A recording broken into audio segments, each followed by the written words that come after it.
مونږ په دې رحمان بابا کې پاتې کېدو الجامعة الامانیه کې مونږ سبقونه وې رحمان بابا کې پاتې کېدو یو ورځ د مازیګر ټیمو داسې خلک راغو دنیادار قسم خلک خدای پاک پیدا کړي د چا یو شان عقیده وي د چا بل شان عقیده وي د چا یو شان نظریه وي د چا بل شان نظریه وي مازیګر ټیمو رحمان بابا کې مونږ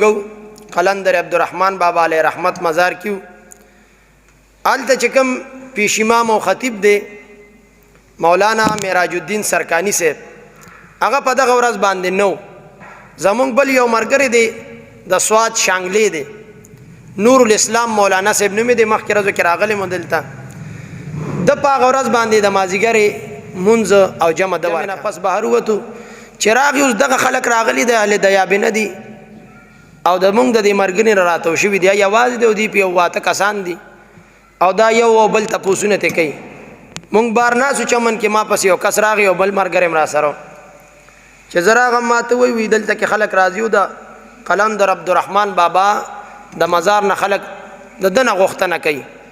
رب پرېخي جومات له نه راځي او د قلندر عبدالرحمن بابا مزار له راځي او د ده نه هر څه غواړي وایي د غیر الله نه غوښتل څه دي جایز دي که ناجایز دي وي ناروا دي مې جمدینه که د مړي نه وی جمدین هم ناروا دي خو د مړي نه خو بالکل ناروا دي مې ښه ویا ما ورته مې ته څوک وي دیوبندي ما مې بیا خو به ته د علماء دیوبند منې وي ولې نه منم مې د اشرف علي یو کتاب دی بزم شمشیر یو کتاب دی او په بزم شمشیر کې هغه اشرف علي تانوي په بزم شمشیر کې د خپل نیکه یو خبره را نقل کړې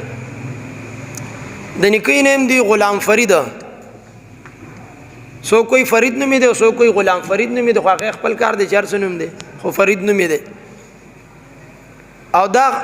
البصیر کې حمدالله جان ډاګې بابا هم دارا نقل کړه اخره کې مې هغه په دغه خپل کتاب کې لیکلي چې زمونږ نیکه یو ورځ په جنج روانو د واده ډولۍ و زمونږ نیکه هم پکې روانو وایي ښه هغې هم ډېر په توجه ناسو ټول خلک ناسو